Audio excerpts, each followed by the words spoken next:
Duty. Diarrhea. Hello gamers, Navy Gunner 04 here, bringing you the review of Call of Duty Modern Warfare 3. Modern Warfare 3 is the finale to the Modern Warfare Trilogy. As with the first two, this final one was made by Infinity Ward, who was joined by Sledgehammer Games to help with the multiplayer portion of the game.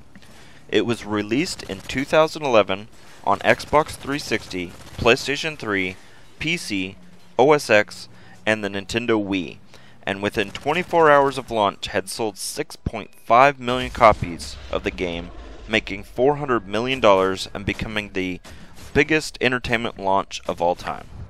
The single-player mode brings the trilogy to a conclusion and starting off directly after Modern Warfare 2. It takes place all over the world, but plays on big cities like New York, Paris, and Prague. The biggest gripe people had with this single-player mode was that it was again shortened, clocking in at only around 6 hours. Many people questioned whether a game with only a 6-hour campaign justified the $60 price tag, though any doubt soon disappeared once you played the game's online modes. The game brings back Modern Warfare 2's popular Spec Op game mode, but changes many aspects of it. Missions are still part of it, but play a smaller role in the overall mode.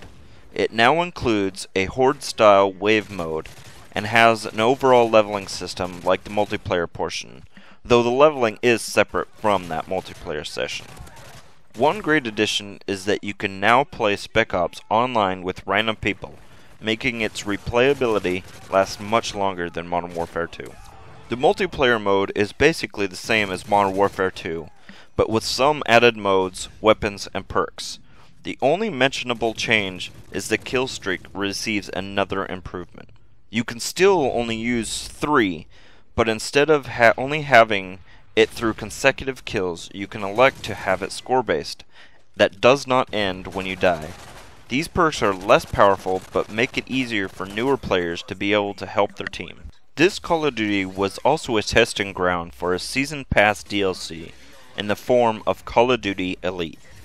It also kept stats, weapons, loadouts, and more on a website. Many people look down on this version of DLC, but you almost can't buy a game today that doesn't have a Season Pass DLC.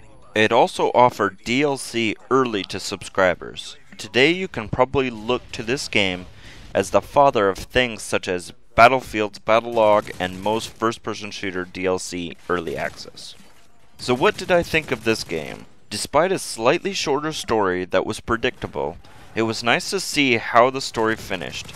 The new additions to Spec Ops made it a much friendlier multiplayer experience, and the additional maps and DLC made this a great addition to the franchise. I give this game a 9 out of 10.